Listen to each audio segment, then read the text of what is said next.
You ask Tiger to solve. This deals with linear equations with one unknown.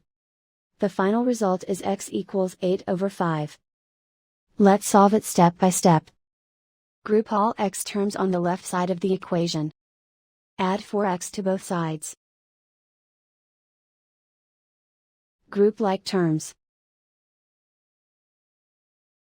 Simplify the arithmetic. Group like terms. Simplify the arithmetic.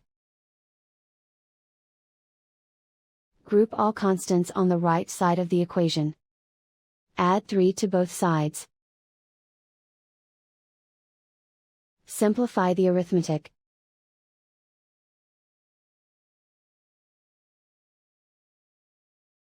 Isolate the x. Divide both sides by 5.